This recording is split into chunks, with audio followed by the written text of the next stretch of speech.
Good evening. You are watching the Millennial Millie channel, and I'm going to be talking about a growing trend.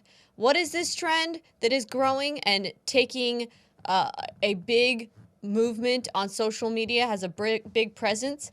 It is the conservative MAGA movement that is going to these Democrat shithole cities and doing trash pickups, actually going and helping these communities that have been disaffected by Democrat policies. Now, why has the conservative MAGA movement decided to go and help out these blue cities? Well, for starters, the blue cities tend to be the ones in need of the most help because they have been hurt by the Democrats' horrible policies. And after all, they are showing what MAGA, what Trump movement is all about. That is all about make America the greatest country again. Make America great again. Put Americans first. So what is this movement? Okay, so there's a conservative activist named Scott Presler. And Scott is an amazing guy. You can find him on Twitter. His handle is The Persistence on Twitter. And he started this trend where he goes out to these Democrat cities, and the first city he went to was Baltimore, and he did the Baltimore trash pickup.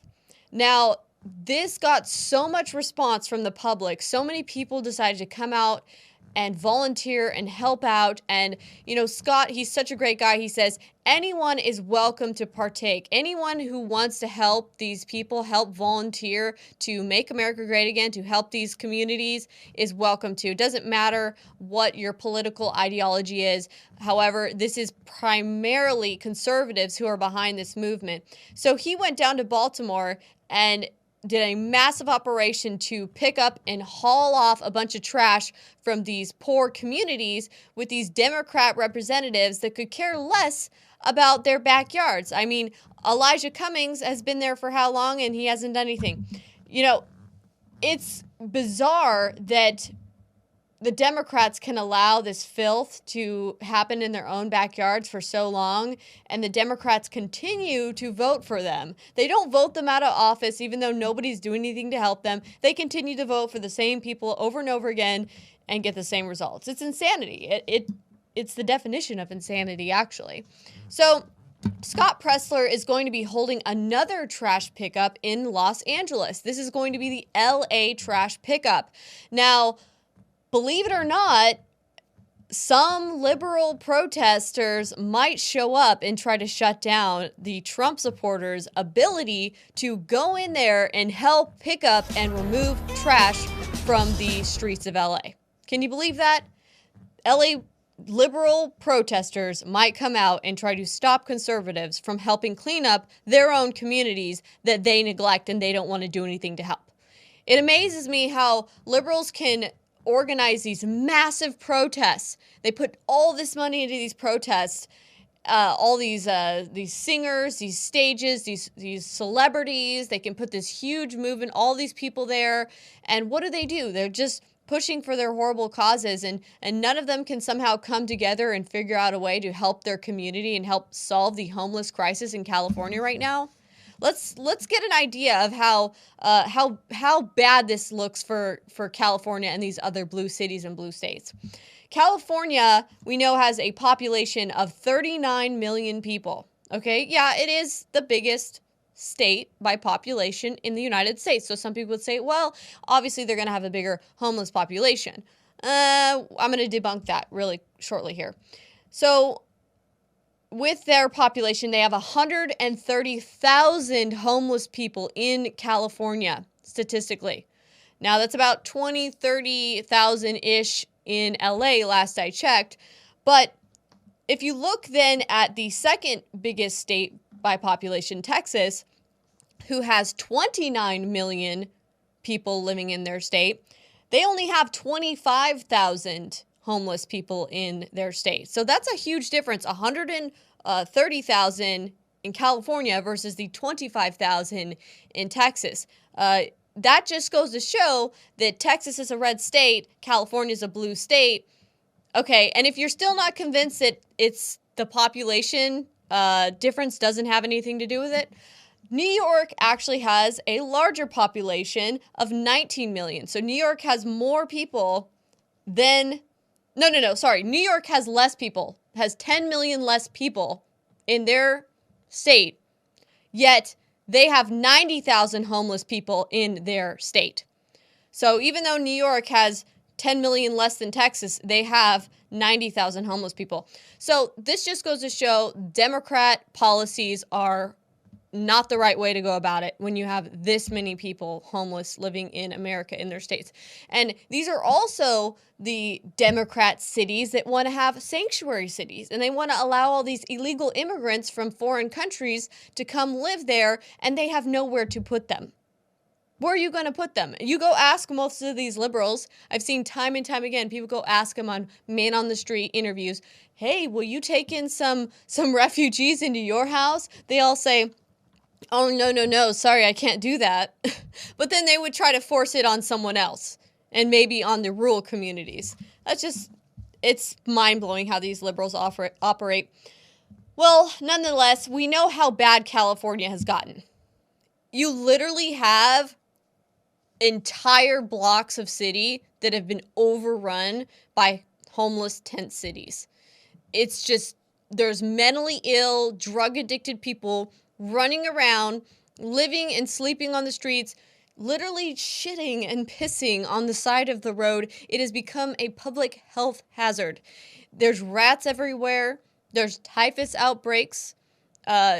People have been warning and fearful about a potential bubonic plague outbreak. So it's getting really bad there. It's actually become a public safety hazard. And I know that conservatives, I've heard some conservatives out there and say, if people want to be homeless, that's their choice. You let them be. It's not my responsibility to have to go help them or take care of them. Well, the problem is this. If we don't do something as a community about massive homeless crises where you have trash, loads and loads of trash, they're estimating about 30 tons of trash in LA in this one homeless camp, with all this disease and filth, it's going to become a public safety hazard, and you're going to have outbreaks where diseases can spread amongst your entire city, which could result in you or your loved ones or anyone falling ill and dying of some kind of typhus outbreak. So it's a serious thing, and we have to figure out a way to combat it. And President Trump is now starting to fight back against these liberals. He's actually been threatening to sick the EPA on California. So now these liberal Democrats, like Democrat Gavin Newsom, he is getting a taste of his own medicine. The Democrats want to try to sick the EPA on all these businesses and say, oh, you can't use that chemical, you can't use that product. They want to nitpick these businesses to death until the businesses have to close down. But then they can neglect their cities, like in San Francisco, who now has a problem where they've got needles and syringes laying all over the grounds there. That's a safety hazard. They have so much trash and waste from all the homeless crises that it's getting into the sewer systems, and it's traveling through the sewer systems, which were designed for just rain, and it's traveling into the ocean, and it's actually causing a major pollution problem in San Francisco. So President Trump is now threatening San Francisco and LA that the EPA is going to now start citing you as of next week. So that is something that President Trump just threatened. And hey, they should get a taste of their own medicine. They think that somehow banning straws is going to fix all of their problems. Oh, yes, we can't have straws. You can't have your Starbucks straw. Sorry, other fellow liberals, we have to get rid of our Starbucks straws. It's going to solve everything. Meanwhile, they've got tons and tons and tons of waste and trash all over the place, homeless people laying there in filth, dying of disease, and it's just horrible. Meanwhile, this is the sad part. Many of the homeless people in California, in LA, are actually veterans. Veterans that have succumbed to mental illness or drug addiction. because the VA has failed them in many ways. So I've heard it time and time again. I've done investigative reports in LA about the homeless crisis, and I'm going to talk to you about one of my huge reports. It was called Homeless Heroes, Veterans Living in Back Alley Squalor. This is a documentary that I did back in 2012 for the InfoWars Paul Revere contest, if you guys remember that. So we're going to get into that. But the homeless crisis has many of our veterans. Many of the people who have sacrificed their lives, their livelihoods to fight for our freedoms, the VAs have failed them. They get hooked on these pharmaceutical drugs for pain management or PTSD management, and then they get cut off. The doctors, or for whatever reason, they stop giving them those prescriptions, or they can no longer afford those prescriptions. So then they're forced to then try to find similar drugs on the street, and then they get into the whole cycle of drug use and become homeless, and it's really sad. Meanwhile, in Los Angeles, there's actually a Los Angeles veterans home there, which has many acres of land that have been deeded to the veterans after the Civil War. And most of this land some of it still has some VA facilities on it and some buildings, but most of these buildings sit empty. And they were meant to house and act as dorms for wounded veterans.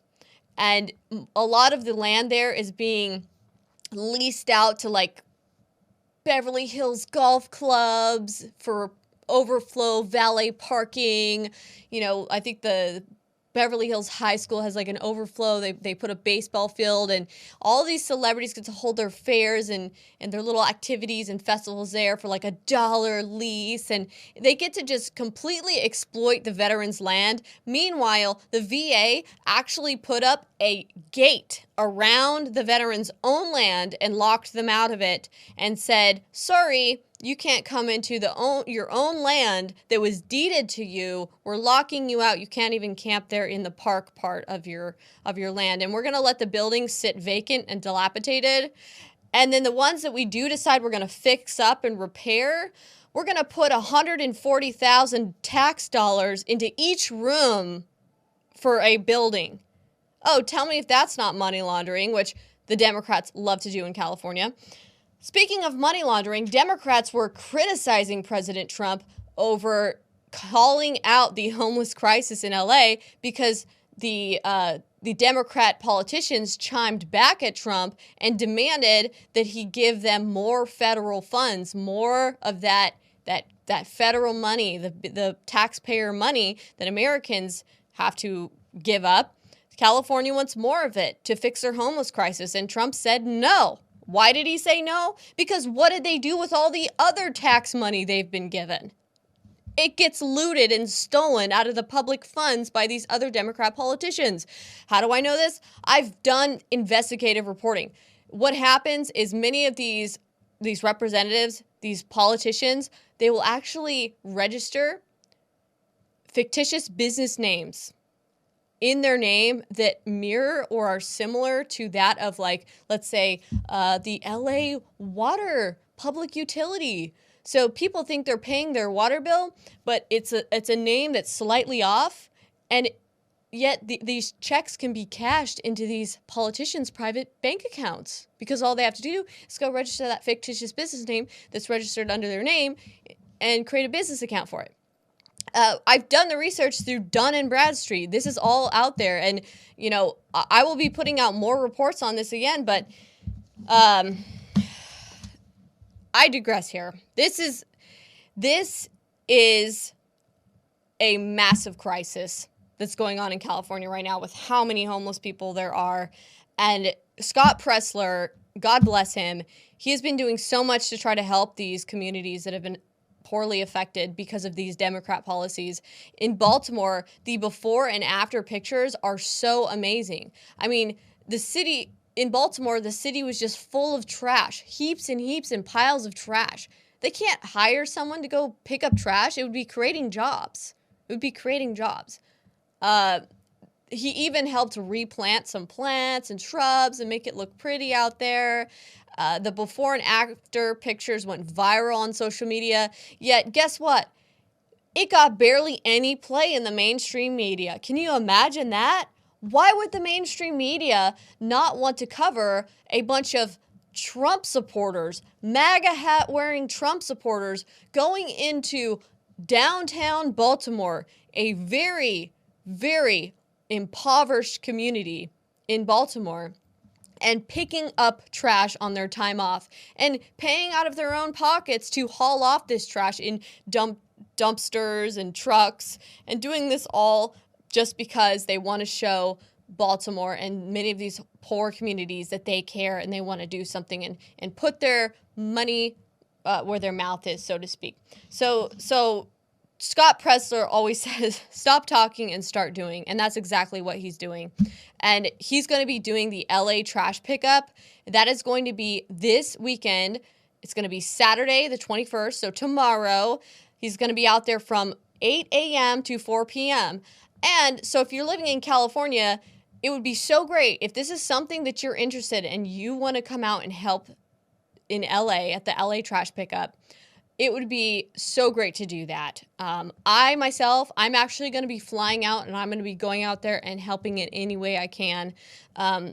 People can come and bring water bottles, bring food, bring gloves, bring trash bags. Just do anything you can to help your fellow Americans, because the Democrats only seem to care about helping illegal immigrants. They want to have all these sanctuary cities. They want to give out all this welfare money and all this free money and vouchers to illegal immigrants, illegal aliens, but they neglect our Americans, our fellow Americans who are living on the streets in need of help. Many of them are our veterans. Many of them have served and fought to protect us, missing limbs.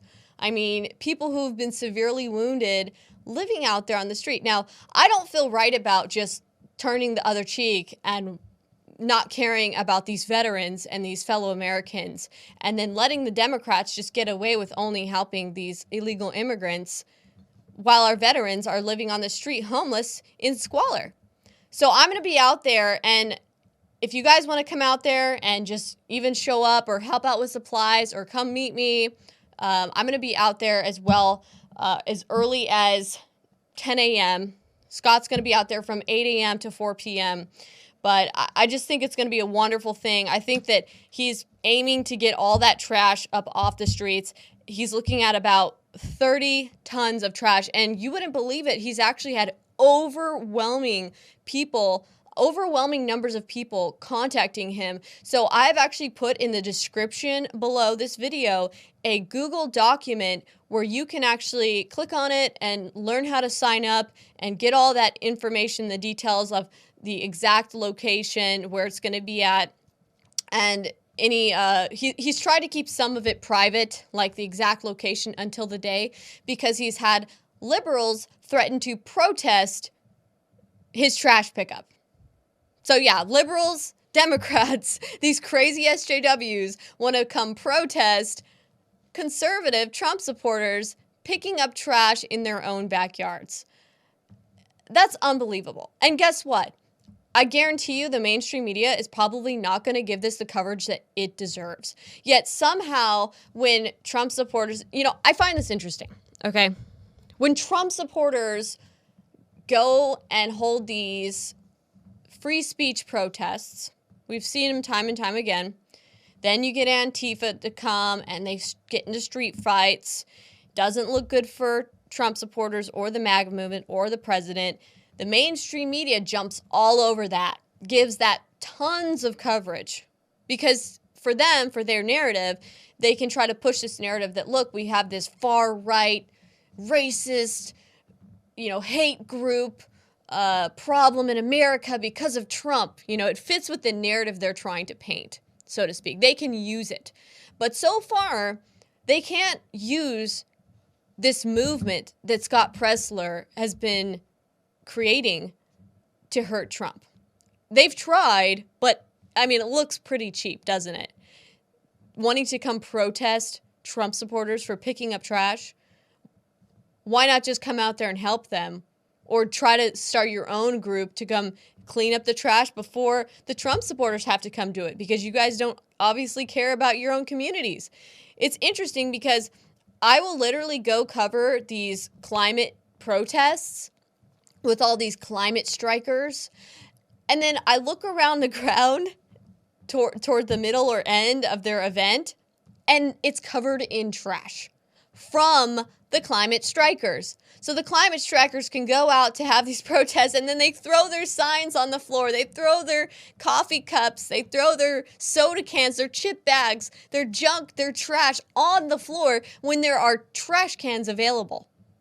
And these are the people that want to lecture us about the climate, about pollution, tell us we can't eat steak, tell us we can't eat meat or burgers because of cow farts, tell us that our wood-burning stoves are killing the earth, and these people just throw their waste and trash on the floor at their protests. Is that not cognitive dissonance, or is that just people being complete, utter hypocrites? I don't even know what to say about half of that. But nonetheless, Trump supporters are going out there. I'm going to be out there. I hope you guys can join me out there as well. One more thing I'm going to touch on here before I jump off this stream. President Trump actually recently went to San Diego. He went there 2 days ago, and he did a conference outside of the border wall. Now, I've heard a lot of people try to complain and say, Trump didn't get the wall built, so I'm not going to vote for him. Well, he did get some of the wall built, despite the Democrats blockading him every chance they got. He's actually gotten around 400 miles of wall built so far, and he's trying to get to 500 miles by the end of next year. And he's been steadily chipping away at this, and this wall that he's building is state of the art. They actually hired professional mountain climbers to come and help them pick out and design a wall that would be incredibly hard to climb. They also picked metals and steels that absorb heat so that the sun would allow the metal to heat up. So the metal's actually extremely hot. You could fry an egg on the metal. So trying to climb up is going to be very hard. You're going to have some oven mitts while you're climbing if somebody thinks that's what you're going to do. Plus, the way it's been designed, mountain climbers help them to make it so you can't climb it. He also made it like, in some areas it's 18 feet tall. In other areas it's 30 feet tall. And he put this concrete, that's state-of-the-art concrete in the base that is 5,000 weight concrete, so that, good luck trying to tear this wall down. He originally was trying to say, Trump thought in his mind that the wall was going to look like a big concrete wall. But after talking with Border Patrol, the Border Patrol actually said, no, we do not want a concrete wall. We actually need something that you could see through, because for safety reasons, you don't want to have Border Patrol officers standing on one side and you can't visibly see what's happening on the other side of the wall. Next thing you know, protesters or cartel members could start throwing things over the wall to the other side. And they've had that happen before, where ICE agents have been hit by objects that were thrown over concrete walls in parts where they did have concrete walls. People throwing drugs, sacks of drugs over, or other objects that hit ICE agents. So what I'm getting at here is that the wall that President Trump is building is a very quality wall, to where you actually have other leaders in other countries coming to survey the wall to decide if that's something that they want to build in their own country. So Trump seems to be doing a good job down there in California. He's sicking the EPA on San Francisco and LA, hoping that they're going to clean up their homeless problem. We have Trump supporters and MAGA groups getting out there, being active, deciding they're going to take it into their own hands to try to help some of these affected communities, to show people what they really stand for. Because the mainstream media wants to paint Trump supporters as these horrible, racist, alt-right, just horrible people that want to just go out there and get violent in the streets, when we all know that that's not what it is. We know that a lot of Trump supporters are just hardworking Americans that want to have a great economy, that want to have Second Amendment rights. They want that right to bear arms. They want free speech. The liberals think, we should have hate speech and police speech. Some of these liberal politicians, like Andrew Yang, wants to have a news ombudsman that gets to pick and choose who gets to report news and wants to criminally go after reporters. The liberals and Democrats are out of control. It's almost as though they've just decided to just write off the entire Constitution and act like it does not exist anymore. So the bottom line here is that the reason why the Trump supporters are going to these blue cities is because most of the red cities are not needing it as much, because the conservatives in those areas tend to be taking care of their people, and the people being neglected. Hey, maybe if people show up and start doing some things, it might actually change some people's perspectives and minds. And maybe I'm going out on a limb here, to actually feel like maybe these Democrats are going to see the light. But I actually feel that I'm not. A lot of people would say, oh, yeah, right, they're never going to see the light. They're never going to get red pilled. They're never going to see who's really trying to help them. Well, I don't think that's true, because then we wouldn't have things like the walk away movement. We wouldn't have things like where we have all these people who said, I used to be a Democrat and then I walked away. Oh, I used to be on the hateful Democrat Party side and then I saw the light and I walked away. I get so many people walking up to me all the time out and about saying, wow, I used to be a Democrat and your videos inspired me, and InfoWars videos inspired me, and all these other conservative voices out there, those videos that they put out inspired me, and they showed me the light, and now I'm not. Now I want nothing to do with that hateful Democrat Party that they've come today to be. The Democrat Party is nothing like what it was during the Civil Rights Movement. The Democrat Party today is more like the communist, socialist party. So I'm ranting here, but the bottom line is what we're doing, the content we're spreading, it's working. It's helping wake people up. So please continue to support me. So continue to support InfoWars.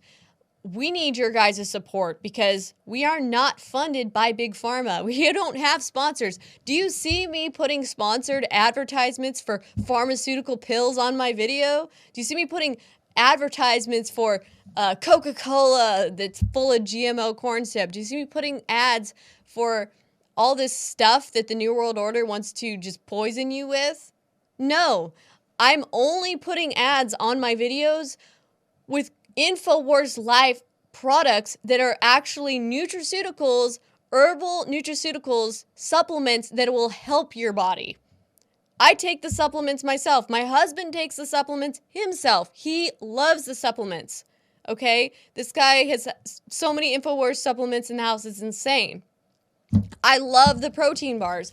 I've been ranting to you guys about these protein bars. They are so good. Now, these ones here are the coconut protein bars. They're chocolate coconut, so they have chocolate on the outside. I'll show you. This is the coconut protein bar. So it's got the chocolate on the outside here, right? Really good chocolate protein bar. And these are thick. These are heavy, dense protein bars. And then inside, it's got the coconut. And I'll show you. I'll bite into this to show you what it looks like inside.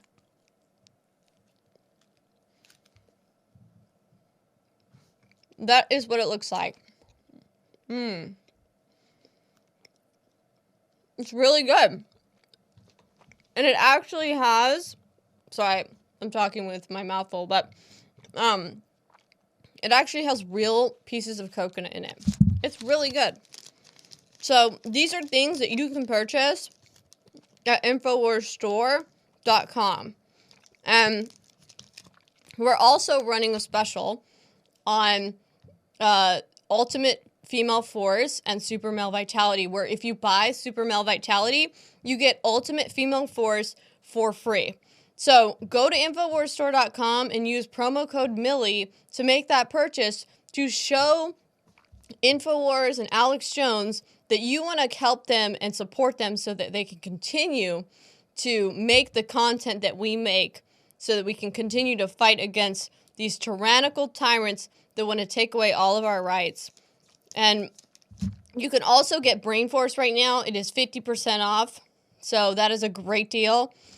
Alex is kind of giving out a lot of sales right now because it's getting towards the end of the year. So he wants to sell off all of his inventory for the year. And then he's going to do a whole new order and shipment at the start of the next year. So I would take advantage of these sales while they're there. But these are ways that you can help support our work so we can continue, because we are listener supported.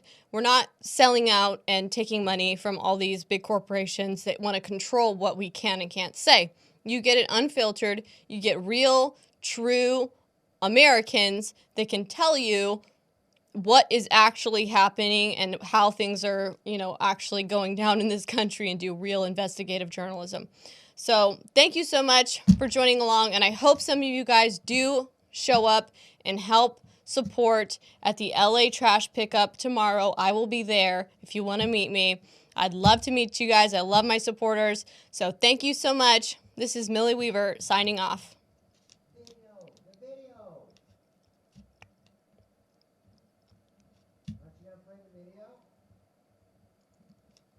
Oh, okay, one more thing. We're going to actually play the video documentary report, the veterans, the homeless heroes living in back alley squalor. So we're going to go ahead and play that, and I will see you guys who show up to the LA trash pickup tomorrow.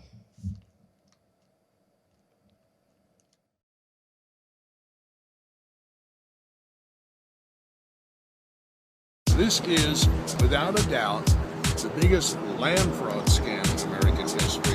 We can make a lot of money by commercializing it, selling it off. Miss, can you just stop recording? Stop recording. $1 billion piece of property, rent-free. That's all right, that's all right. Filming.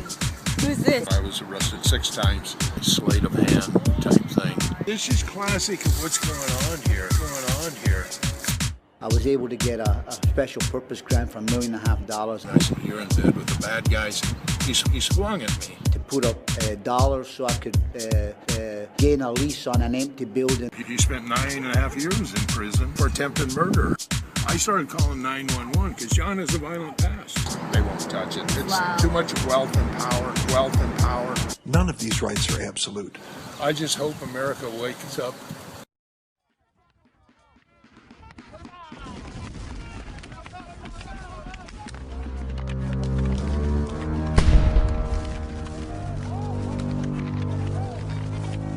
On April 9th, 1865, the Civil War ended at Appomattox Courthouse in Virginia, after more than 600,000 Union and Confederate soldiers lost their lives.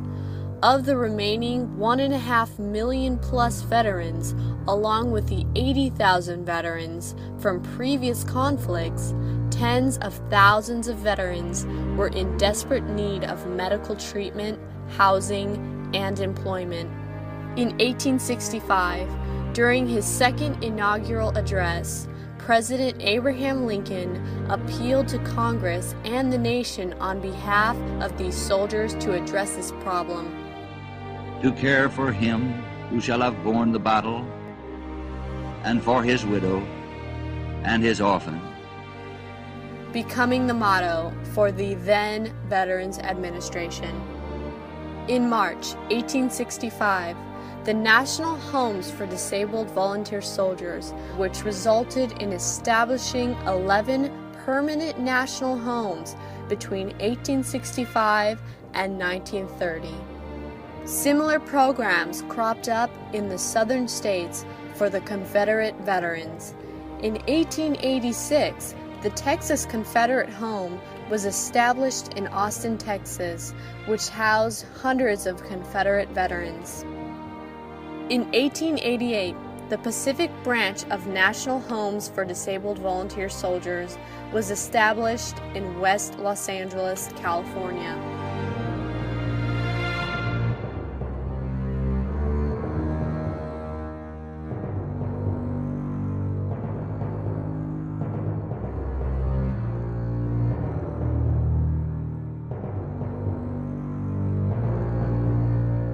John P. Jones and Arcadia DeBaker patriotically deeded over 400 acres of pristine West Los Angeles land to be permanently maintained as a national home for veterans. Carolina Winston Berry is the great-great-niece of one of the landowners. This was a fully functional city within the county of Los Angeles.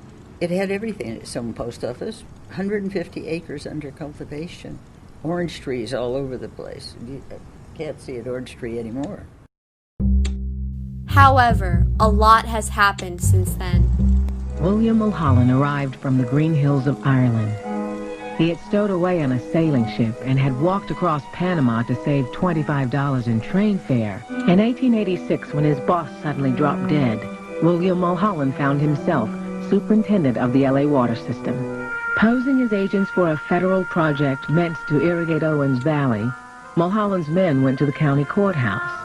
There they convinced clerks to show them deeds, maps, and records of stream flows. Within days, Eaton was quietly buying property, not to a local irrigation project, but to the city of Los Angeles. It was a real estate syndicate that would make millions if Owens River water irrigated their newly acquired San Fernando Valley land. The San Fernando Valley was being bought up by a syndicate of people who represented the power structure of Los Angeles. Being this incestuous cabal of this hidden, Jonathan Club, California Club oligarchy. Mulholland set out in 1905 to build his aqueduct across the desert. The Mulholland Water Project brought water into the Los Angeles area, creating a population explosion that surrounded the Pacific branch of National Homes. Wealth, money, and power flourished as a result. The city, which never had a reason to be, now had 1,000 oil wells, and before long, 90% of all the world's movies would be made in LA. Now there were 60,000 realtors. The Chamber of Commerce sent millions of promotional brochures to the Midwest and New England, to Guatemala City and Paris.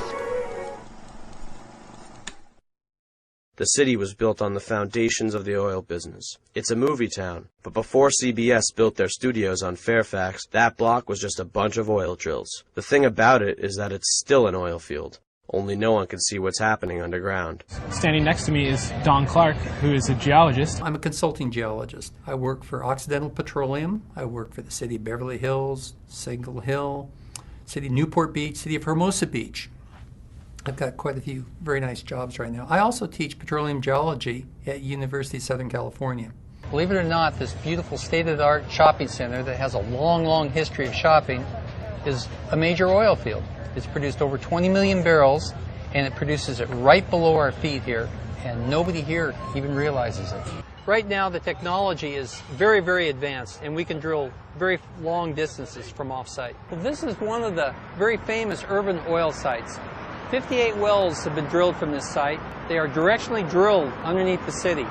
When you have land, any chunk of land, whether it be this land, the land of the houses right here, each land has surface rights, it has water rights, and it has mineral rights. And a lot of people own them and don't know it.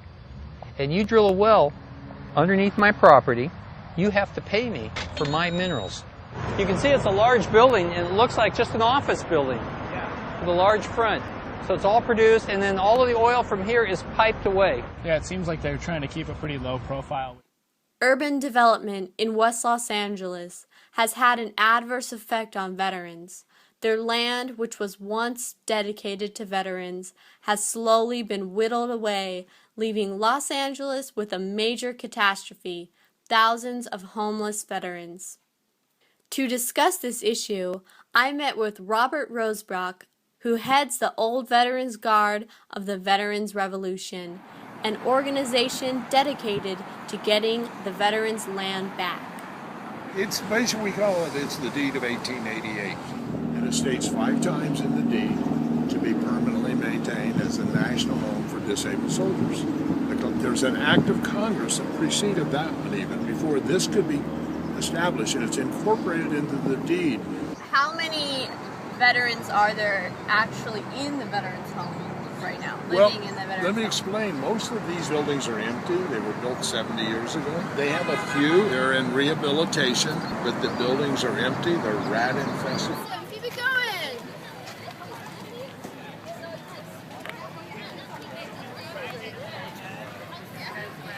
I've been here living at the VA grounds in West LA for 18 months now. I am a Vietnam Era vet. So you've had fun? Hi. I'm Sergeant Martha B. Police. How you doing today? Good. Who do you work with? I'm just a citizen. You're just a citizen? Yeah. Oh, you're just out here just filming just for... Just for the LA Marathon and the veterans. Oh, okay. So you don't work for any news agency or any press or anything like that? I'm not wearing a press pass. Oh, okay. Hi, miss, can you just stop recording? Thank you. You're recording still? Yeah. Can you People stop are recording, recording please? all over the place. Yes, but you continue to interview veterans and people that are on campus, and it's just not authorized. But they It's gave authorized, permission. It's authorized. With So is prior free consent speech with not VA. authorized? That's what I want to know. Is this ground? Are these grounds open for free speech? Sure. But there is also federal laws that we have to follow, and that's why I'm trying to find out, because under 38 Code of Federal Regulations, Please stop recording. If you're using it for any type of commercial purposes, Mm-hmm. you're going to show this for any type of gain or anything like that, that's where we come into that. And that's why I'm just trying to find out. So, I'm a citizen here videotaping this event. There's a lot of citizens here videotaping. He's a citizen and he's videotaping this event. I don't understand why I'm being hassled, because I'm just trying to videotape this event and document life. This is life. Oh, You know? absolutely, absolutely. We're just asking you not to interview our volunteers or. So Okay. you can take video, you can take stills. We just ask that you don't interview anyone without any prior consent of the VA, because our public affairs does need to coordinate any interviews. So.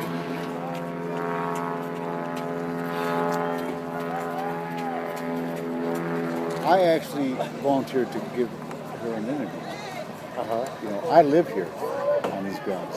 So I figure she's just doing it for her own benefit or whatever. So there's no freedom Not of here, speech no, here? not here.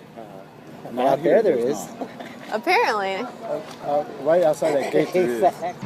I interviewed some people running the LA Marathon, and none of them had any clue that so many veterans were basically exiled from the veterans' home. Government documents show that the West Los Angeles VA has made millions of dollars renting out chunks of its property to private enterprises.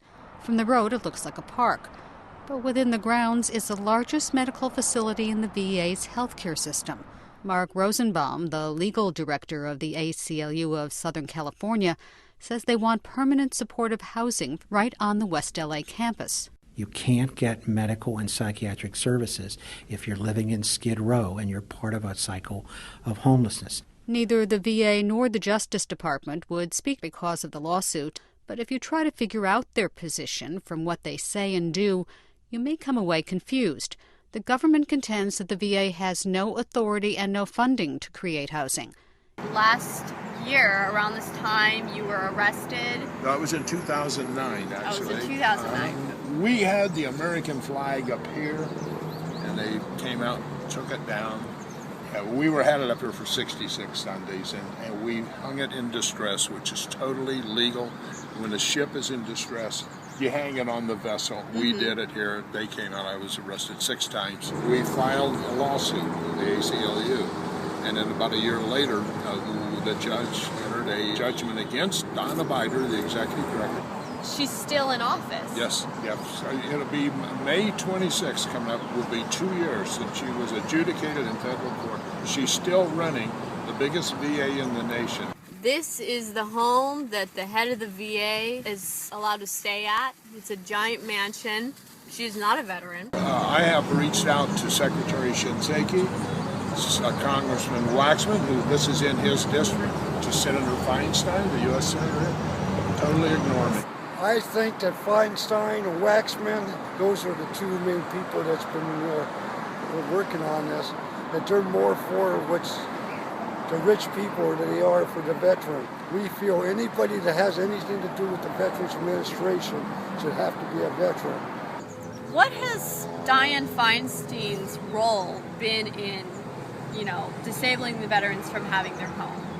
Well, first of all, she has aided and abetted with the homeowner group to get this land where we're looking right here, which is $1 billion piece of property. If you could build a building like this over here, it's worth $1 billion. There's 16 acres. Local comparables on land like this is 50 to 60 million an acre. There's 16 acres. She arranged, her and Waxman, that this group could get this land right here where Veterans from the Civil War once walked and turned it into a public park rent-free. This is the Jackie Robinson baseball field. UCLA uses that. We just passed the Marriott Laundry that does the laundry for the hotels. We also passed the building where 20th Century Fox store sets and the 20-acre athletic complex for an exclusive private school. At the other end of the property were the parking lots full of rental cars and school buses. During the Bush administration, there were proposals for condos, office towers, a shopping mall. Waxman went to talk to then VA Secretary Jim Nicholson. Secretary Nicholson told me when I went to meet with him that he was a real estate developer, and this was prime real estate, and we could make a lot of money by commercializing it, selling it off, and let people build whatever they wanted to build. The West LA VA hasn't been leasing the property, they've been sharing it. They used a law that says the VA can share facilities, quote, to secure health care resources which otherwise might not be feasibly available. Today they run a marathon through here.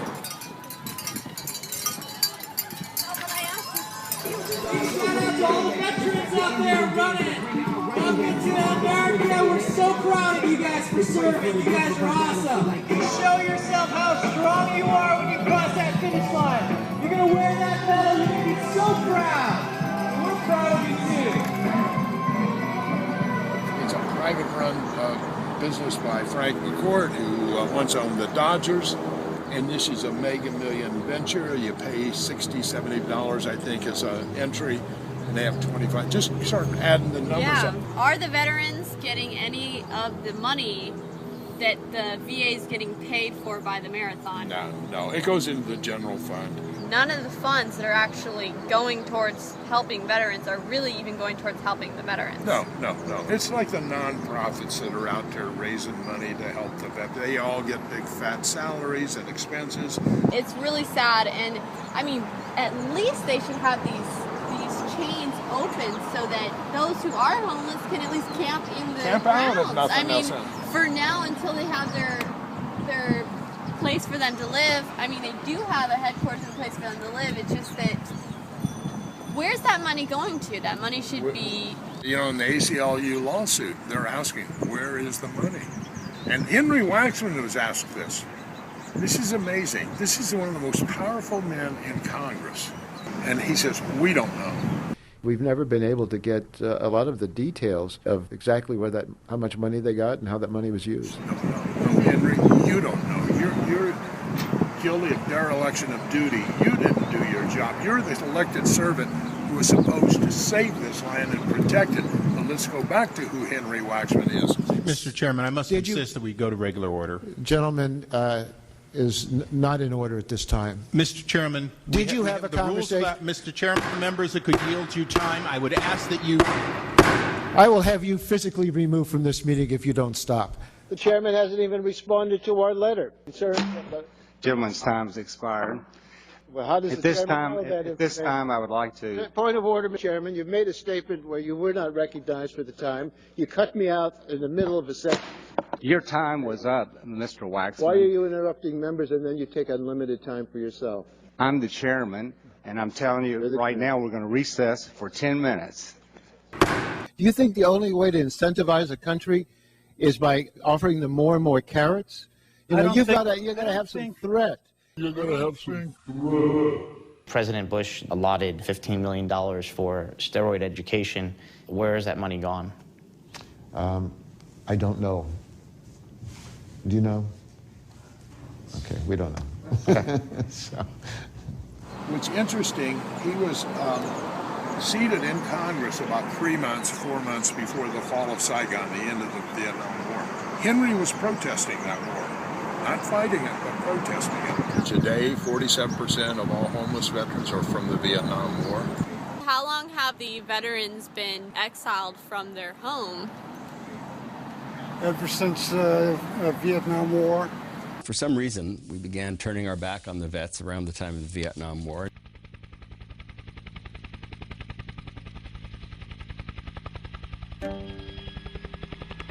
During the early part of the Vietnam War, construction began on the Interstate 405, which is part of California's major highway system.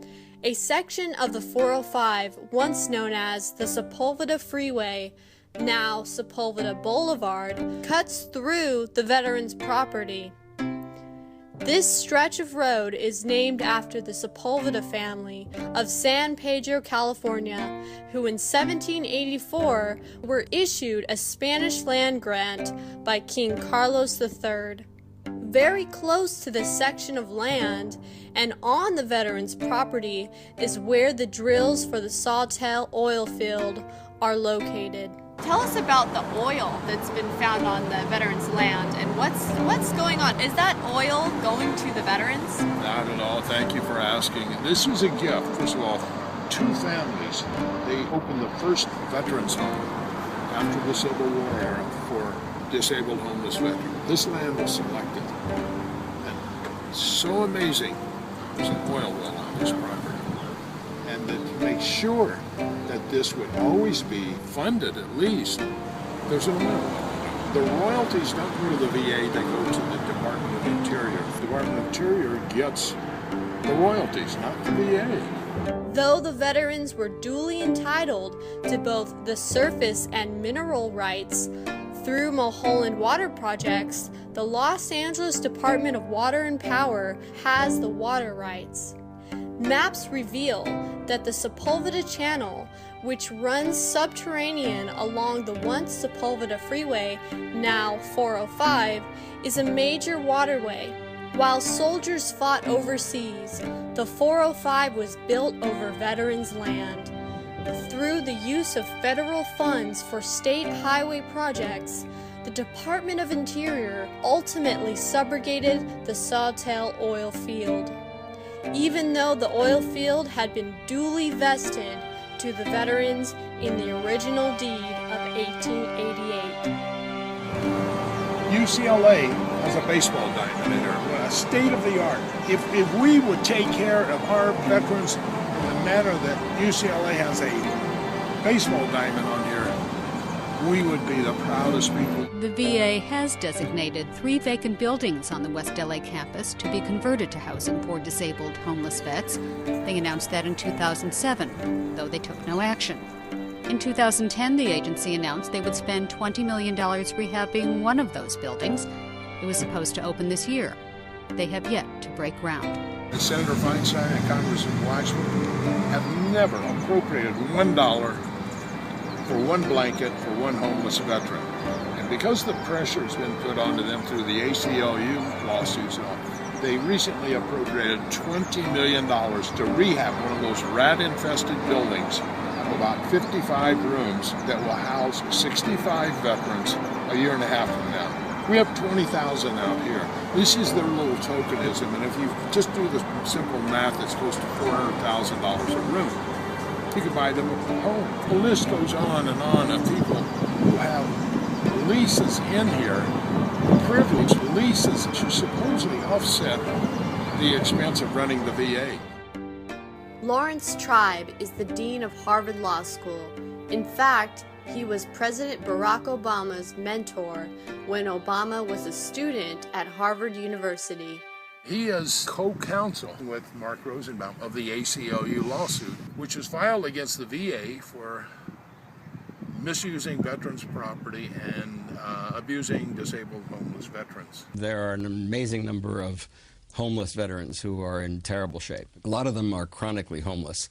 And the irony is that there is a perfect place where they could be taken care of. There's this huge facility, about half the size of Central Park, that was donated to the Veterans Administration in 1888, specifically for the people who were wounded in war. And it was used that way for about 8 decades. Now it's used for, high-end rentals. It's used for a laundry facility, for hotels. It's used for a golf course. Well, these guys sleep outside. Something should be done. So we're suing the government to make facilities available. The sad thing is on this is that the Obama administration is fighting this lawsuit. How is it that a country can treat its veterans that way, not be responsive to the kinds of pressures they face in combat? You know, you tell me. I mean, it's shocking. The president is always talking about his great support of our veterans and, you know, a sacred trust in the homeless, take care of them and this and that. But here's, for the first time, we have a chance to settle matters. And he's fighting with his Department of Justice and U.S. attorneys. This is very troubling. I know Mr. Tribe has spoken out against it. These veterans, in the meantime, are roaming the streets, sleeping under bridges, and there's a huge gap between our rhetoric and reality. Yeah, we're sitting right now on 12 acres that was leased to the city of Los Angeles for $1 a year. It has a baseball diamond, a soccer field, and a public dog park. Mark Rosenbaum, the chief counsel for the ACLU, said, you know, if you're a dog, you have a better chance of getting in here than you do as a homeless veteran. Notice that they're more interested in picking up the dog turds from the rich people's dogs in this area than picking up the homeless veterans from off the street. Who, you know, these are all very wealthy people. They're not going to bring their dogs. They pay people to bring their dogs down here even, and you'll see vans, which that's their job. I mean, this is a disgrace to put more priority over dogs. So I understand that you were harassed by one of the board members of New Directions. Yeah, it was John Kevney, he was the founder. I'm not from around here, I'm from Scotland, and I came to this country in 1968. I was a merchant seaman. I jumped ship in Veracruz, Mexico, and I came across the border down in San Diego, and I enlisted in the United States Army. John Kevney stopped at our Sunday rally and stopped his car in the street, and there's a glare on the windshield, and I can't always see when cars come through there, and I see a hand reach through and motion for me to come over. I'll go over and see it's John. I had a commitment to the veterans to do something meaningful. And he's laughing. He said, "You're getting your effing butts kicked." The ACLU lawsuit, you're a bunch of losers, called me a loser. And I said, "No, John, you're a loser. You're in bed with the bad guys." And he swung at me. I just stepped back. John parked his car about 150 feet away and got out. He starts walking toward me, and I grabbed my camera and started taking photos. And John's yelling at me, you know, "Stop taking photos or I'll F you up so bad nobody will recognize you." And I've tried to do that by creating a safe place where veterans can come and heal. He had a set of keys, and it was amazing. They were protruding through both sides of his fist. I started calling 911 because John has a violent past. I never wanted to see a veteran treated the way I was. He spent 9.5 years in prison for attempted murder. He pulled a knife on a VA, one of the administrators. So I ended up being homeless and drug addicted. After the knife incident with the VA, judge gave him an option to either go to, at that time, New Directions was operated by the VA, or go to jail. And I got my life together in 1985. John took the VA course. They dropped it. I guess it helped him. And like I said, for all accounts at that time, 10, 15 years ago, John seemed to have his life together. And he was a respected man in the community. Everybody gave him a break. As a result of Congresswoman Maxine Waters and Senator Kerry, I was able to get a special purpose grant for $1.5 million. But when he came out there and starts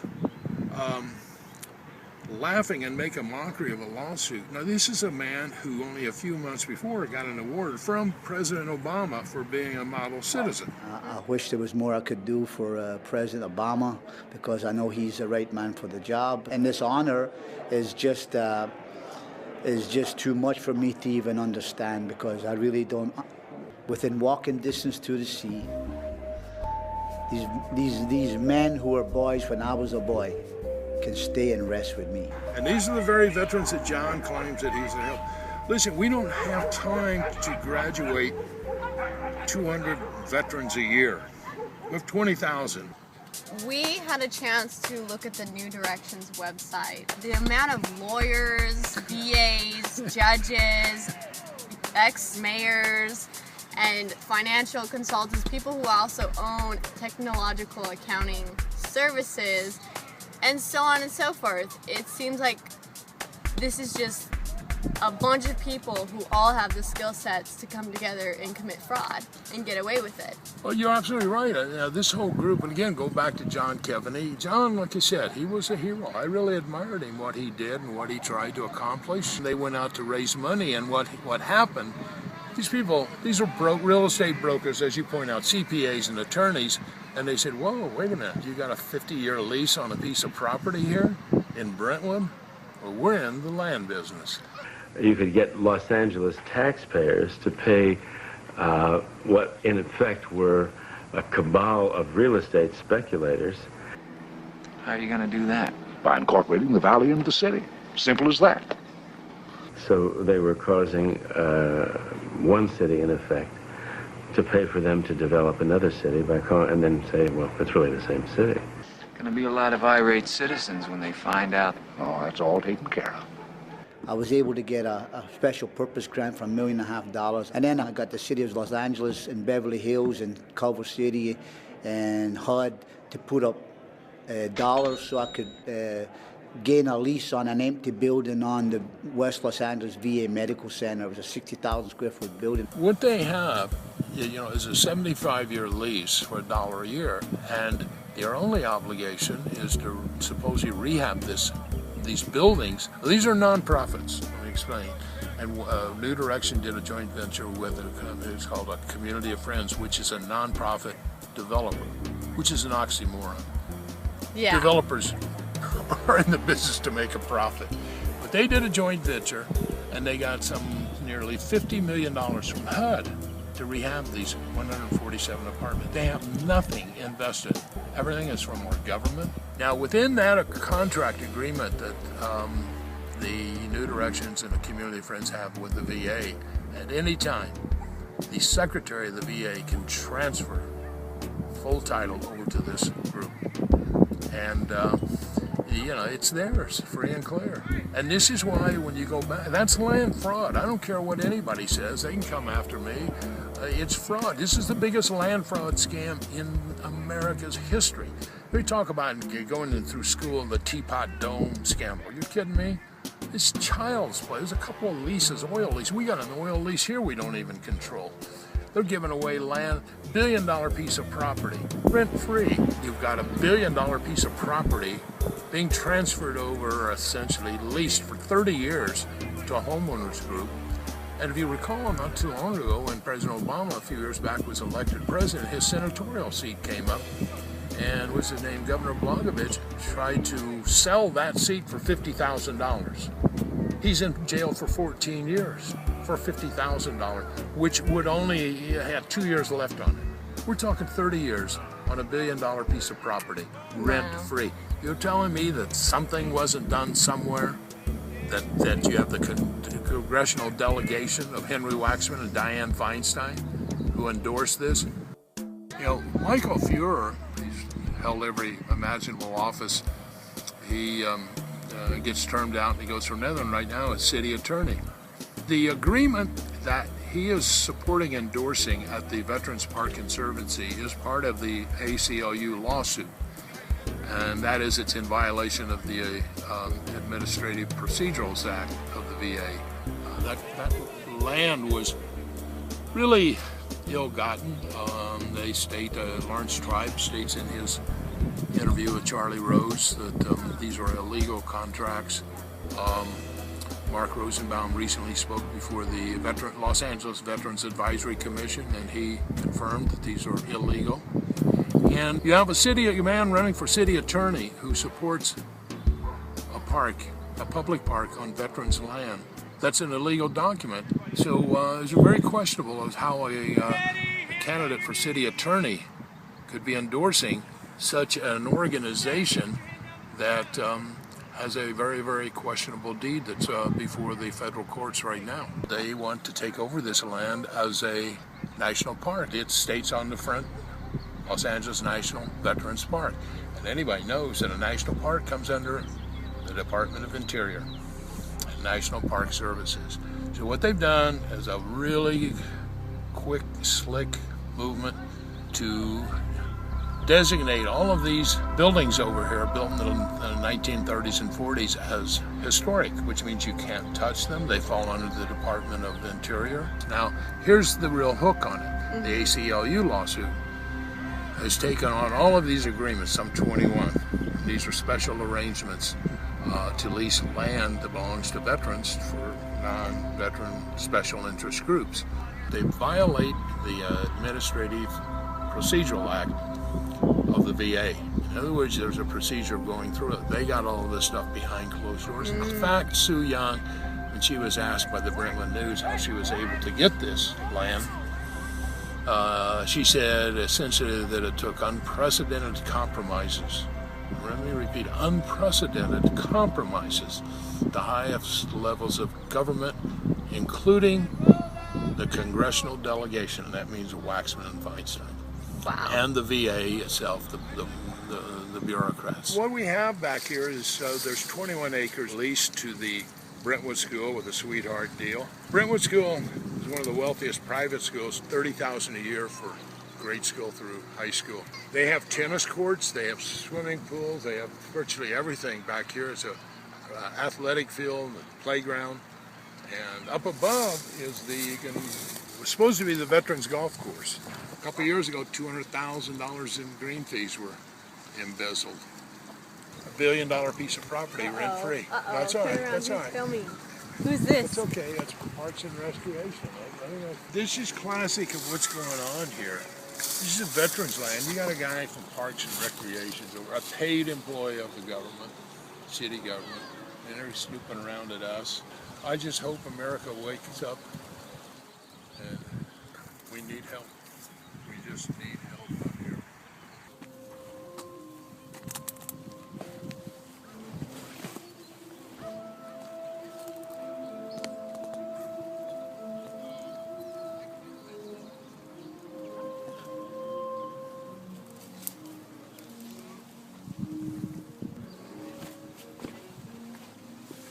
It's really sad. This is his or her home. Well, what I think is disturbing is how many veterans that are homeless are picked up off the street so regularly by police and put in jail, and then it's an endless cycle.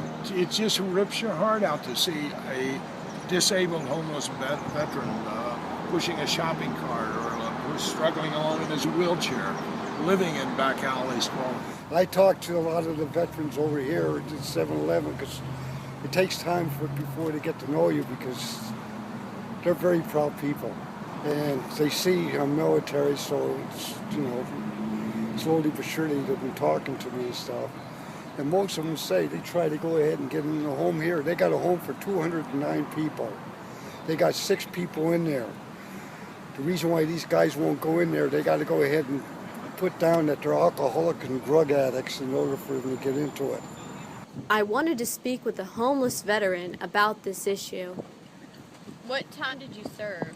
Like, what time period did you serve? 77 to 1980.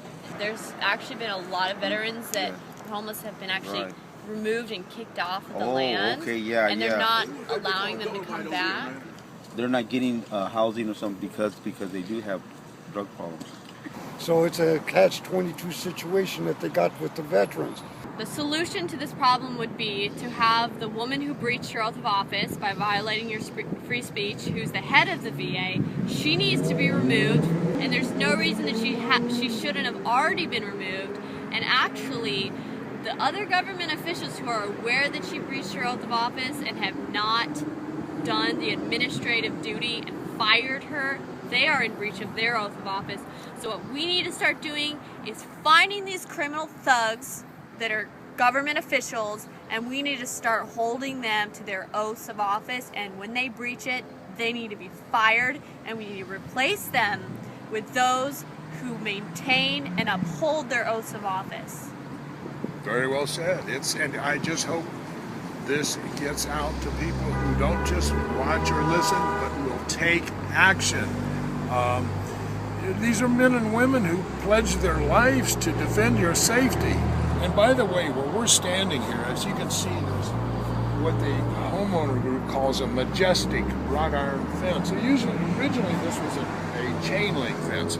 And it was historic in itself. They didn't like it because they wanted to beautify the entryway into Brentwood. So the VA went partners with them, donated $1 million of veterans' money for this. And you can see it, it's locked here. So they donated it for basically the use of locking veterans out. Yeah. Because this is what they're doing with their gates. Their gates are not open saying, welcome veterans, we will help you. It's locked saying, we're not doing anything for you, go sleep on the streets. You know, everybody talks about honoring our troops. We say today's troops are tomorrow's veterans. We made a vow to them that we go ahead for the rest of our life, we would protect this country. I'm 73 years old. I'm still here protesting for my country, for my people.